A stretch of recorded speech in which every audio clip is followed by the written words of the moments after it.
Halo para pendengar semuanya, saatnya kita memasuki program pelajaran bahasa Jepang dari NHK World Radio Japan. Hari ini kita akan memulai pelajaran baru. Saya Novriana Dewi. Dan saya Aji Rohadi. Marilah kita menikmati mempelajari bahasa dan budaya Jepang bersama-sama.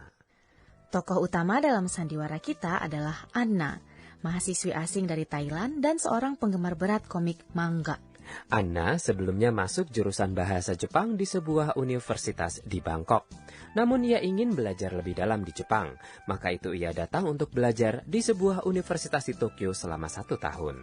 Dalam pelajaran 1, Anna berjumpa dengan pendampingnya di universitas yang bernama Sakura untuk pertama kalinya. Pendamping adalah mahasiswa Jepang yang membantu mahasiswa asing dalam kuliah dan kehidupan sehari-hari. Sakura tengah belajar untuk menjadi guru bahasa Jepang. Kini mari kita dengarkan adegan untuk pelajaran 1. Kalimat kunci untuk hari ini adalah Watashi wa Anna desu. Saya adalah Anna.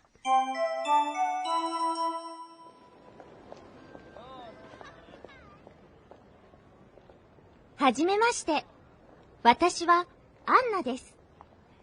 Hajimemashite. Sakura desu. Yoroshiku onegai shimasu. Kochira koso.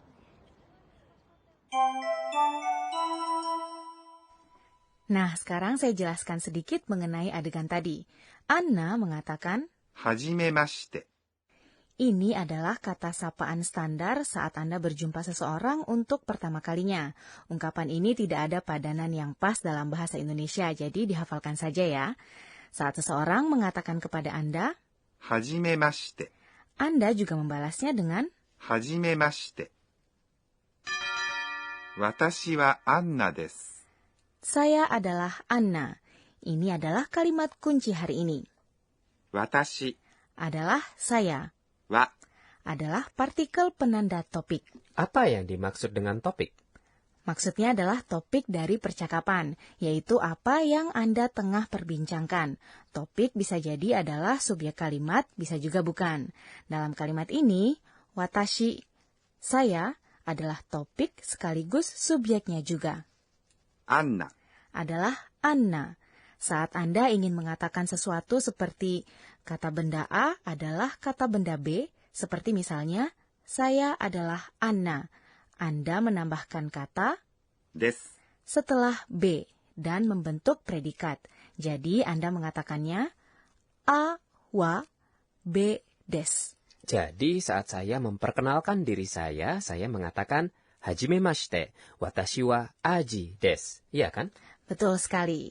Jadi cobalah memperkenalkan diri menggunakan nama Anda sendiri. Kemudian Sakura menjawab, Hajimemashite. Sakura desu. nah sekarang Anda tahu artinya kalimat tadi. Hajimemashite, saya Sakura. Tunggu sebentar, mengapa Sakura melengkapi watashi wa? Mengapa ia tidak mengatakan watashi wa Sakura desu, saya adalah Sakura? Dalam bahasa Jepang, orang sering menghilangkan topik atau subjek jika sudah jelas dalam konteksnya. Di sini sudah jelas kalau orang yang berbicara sekarang adalah Sakura. Jadi akan lebih alami jika Anda tidak mengatakan watashi wa dalam kalimat seperti ini. Jika Anda sering menggunakan watashi wa saat tidak diperlukan, Anda dapat terdengar terlalu sombong, yang mana kurang dihargai dalam budaya Jepang. Wah, saya baru tahu. Sekarang akan saya coba tidak menggunakan watashi wa terlalu sering.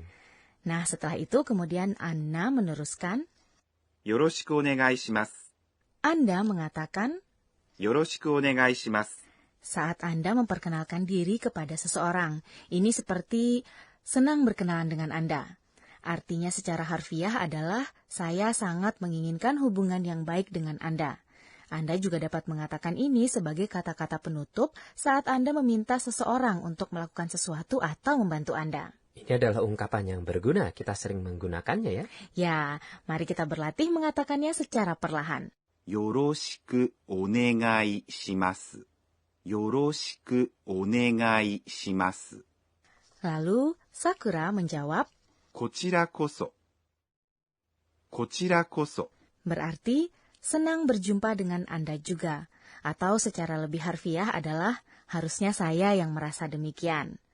Sekarang mari kita dengarkan kembali adegan pelajaran 1. Kalimat kunci hari ini adalah 私はアンナです。Saya adalah Anna.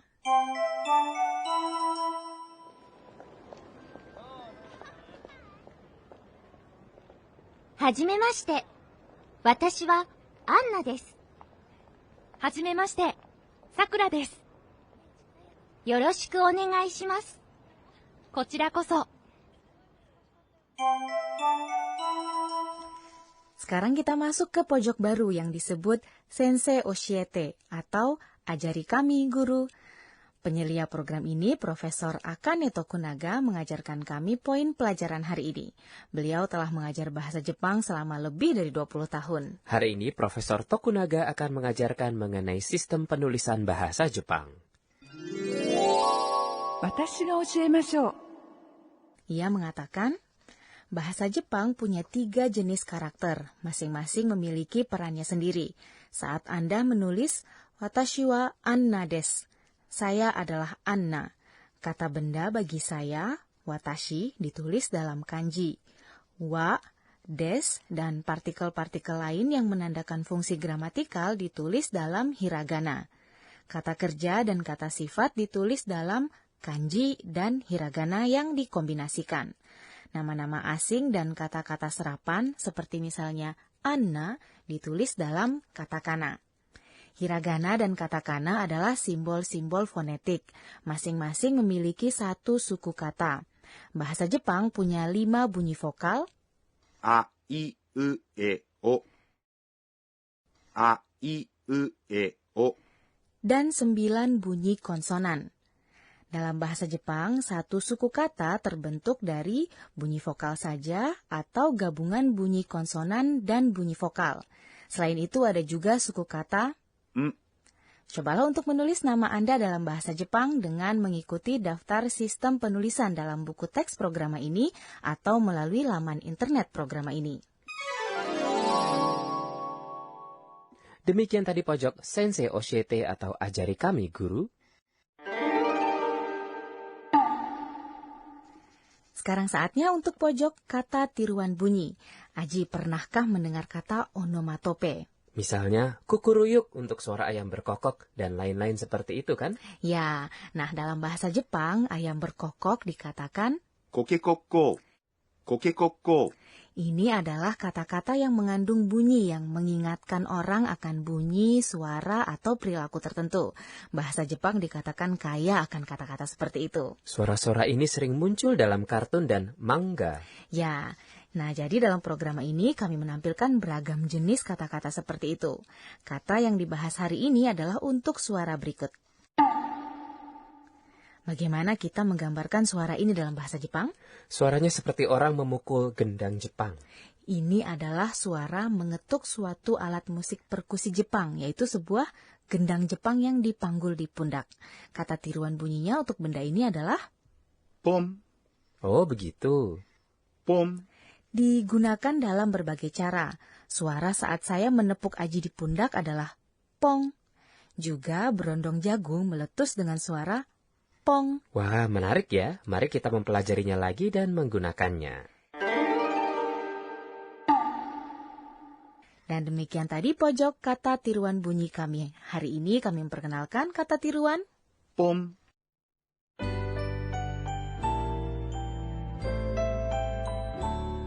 Sebelum menutup perjumpaan, Anna mengingat kembali kejadian hari ini dan bergumam dalam hati. Ini adalah pojok catatan si Anna. Apa yang dirasakan Anna hari ini? Hari ini saat orang bertemu, mereka semua membungkuk. Mereka jarang berjabat tangan. Ini seperti halnya di Thailand. Hari ini kita memulai serial baru Belajar Bahasa Jepang. Apakah Anda menyukainya? Kalimat kunci hari ini adalah Watashi wa Anna desu. Saya adalah Anna. Ikutilah episode kami selanjutnya.